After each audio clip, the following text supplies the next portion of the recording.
सरला जी की एक दोस्त कला जी उनसे मिलने आई हुई थी। मिलने क्या आई थी, वे अपने हस्बैंड की रिटायरमेंट की पार्टी का इनविटेशन देने आई थी। आकर अपनी आदत के हिसाब से अपनी बहू और उसके साथ अपने बेटे की भी बुराइयां कर रही थी। उनके हिसाब से उनका गाय जैसे सीधे नेचर का बेटा अपनी वाइफ दीक्षा के कहने में आकर अब अपने पेरेंट्स को इग्नोर करने लगा था। पंडित जी ने उन्हें समझाया भी कि हर इंसान में कुछ अच्छाइयां तो कुछ बुराइयां होती हैं। ऐसा नहीं होता कि कोई पूरी तरह अच्छा हो और कोई पूरी तरह बुरा हो, और इसीलिए हमें यह याद रखना चाहिए कि हम भी पूरी तरह परफेक्ट नहीं हैं। हम में भी जाने कितनी कमियां होंगी। हमें दूसरों में अच्छाइयां तलाश करते हुए उनकी बुराइयों को इग्नोर करना सीखना चाहिए। लेकिन कला जी ठहरी तो कला जी, वो कहां मानने वाली थी। उनकी बहू दीक्षा हाईली क्वालिफाइड थी, बहुत अच्छी जॉब पर थी और इस सब के बावजूद पूरे मन से अपने इन लॉज की सेवा करती थी, उनका ख्याल रखती थी। लेकिन उसकी सब अच्छाइयों पर एक बात भारी पड़ जाती थी, वो ये कि वो पूजा पाठ नहीं करती थी। इसी बात को पकड़कर कला जी ने उसके सारे गुणों को छोड़ दिया था। जो मिलता उससे अपनी बहू की शिकायत लगाती।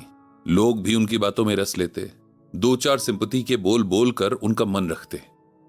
इन बातों का नतीजा ये हो रहा था कि उन दोनों यानी सास और बहू के आपसी रिलेशन को बहुत नुकसान हो रहा था।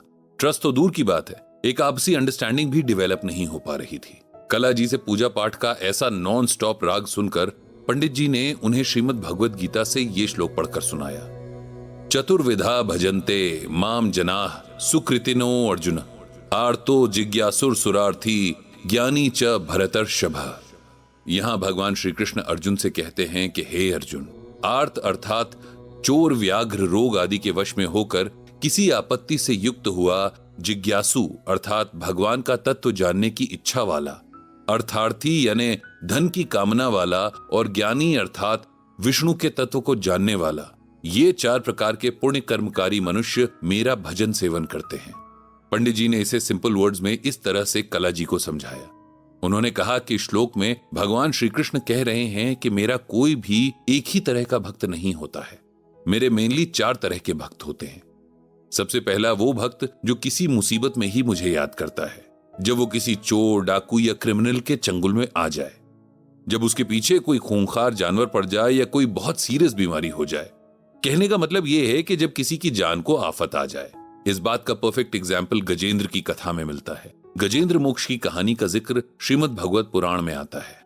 कहानी यह है कि क्षीर सागर में 10,000 योजन ऊंचा त्रिकूट नाम का पहाड़ था। उस पहाड़ के नीचे दूर दूर तक फैले हुए जंगल में एक हाथी अपने साथियों के साथ रहता था। वो सब हाथियों का सरदार था। एक दिन यह हाथी उसी पहाड़ के नीचे बड़े से मैदान पर अपने ग्रुप के साथ बड़ी बड़ी झाड़ियों और पेड़ों को रौंदता हुआ घूम रहा था। उसके पीछे पीछे हाथियों के छोटे छोटे बच्चे और हथनियां घूम रही थीं। धूप बहुत तेज थी और हाथियों को प्यास लगाई थी। पास में ही एक तालाब था।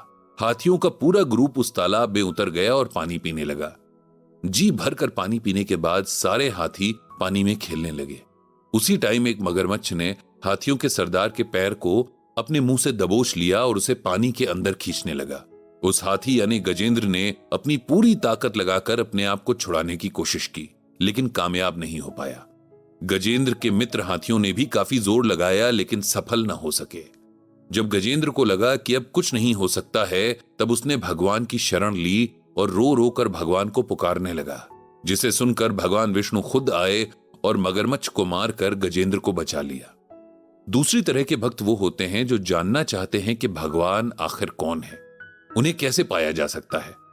इसके लिए भक्त प्रहलाद एक परफेक्ट एग्जाम्पल है। राजा हिरण्यकश्यप एक बेहद ताकतवर राजा था। उसे अपनी ताकत का इतना घमंड था कि वो खुद को भगवान से भी बड़ा समझने लगा था। उसने तपस्या करके कुछ ऐसा वरदान पा लिया था कि उसे मार पाना बेहद मुश्किल काम हो गया था। भगवान से वरदान पाकर वो खुद को ही भगवान समझने लगा। उसकी एक बहन भी थी जिसका नाम होलिका था। होलिका को भी यह वरदान था कि उसे आग जला नहीं सकती थी। हिरण्यकश्यप का बेटा प्रहलाद बचपन से ही भगवान विष्णु का भक्त था। वो दिन रात बस भगवान की भक्ति में डूबा रहता और ये बात हिरण्यकश्यप को बिल्कुल भी पसंद नहीं थी। उसने प्रहलाद को बहुत टॉर्चर किया। उसके टॉर्चर से परेशान होकर जब प्रहलाद ने भगवान को पुकारा, तब भगवान ने नरसिंह अवतार लिया और हिरण्यकश्यप को मारकर प्रहलाद को बचा लिया। फिर तीसरी तरह के भक्त वो होते हैं जो कुछ पाने की लालच में भगवान की भक्ति करते हैं। किसी को पैसा चाहिए होता है तो किसी को सुख, कोई अपने लिए कुछ चाहता है तो कोई अपने परिवार के लिए। अगर ऐसे भक्तों की भक्ति भी सच्ची हुई तो भगवान उन्हें भी वो सब दे देते हैं जिसके लिए वे भगवान की भक्ति करते हैं। और लास्ट में आते हैं वो भक्त जो वाकई भगवान को जानते हैं, जो सिर्फ भक्ति के लिए भक्ति करते हैं, जिनकी भक्ति के पीछे न स्वर्ग पाने की इच्छा होती है न मोक्ष पाने की, जो न कोई वरदान मांगते हैं न ही कोई शर्त रखते हैं, जिनकी भक्ति एकदम प्योर और अनकंडीशनल होती है। इस तरह से चारों तरह के भक्तों और उनकी भक्ति के बारे में कला जी को बताकर पंडित जी ने उनसे पूछा कि अब आप ये बताइए कि इनमें से बेस्ट भक्त कौन हुआ। कला जी के पास इसका कोई जवाब नहीं था। उन्होंने पंडित जी से कहा कि आप ही बताइए। पंडित जी ने कहा कि मुझे भी नहीं पता कि कौन सा भक्त बेस्ट भक्त होता है। ये तय करना तो भगवान का काम है, क्योंकि सिर्फ वही जानते हैं कि किसकी भक्ति के पीछे क्या छिपा है, कौन सच्चे मन से उन्हें याद कर रहा है और कौन बस दुनिया को दिखाने या अपनी ईगो को सेटिस्फाई करने के लिए जोर शोर से उनकी भक्ति करने का दिखावा कर रहा है।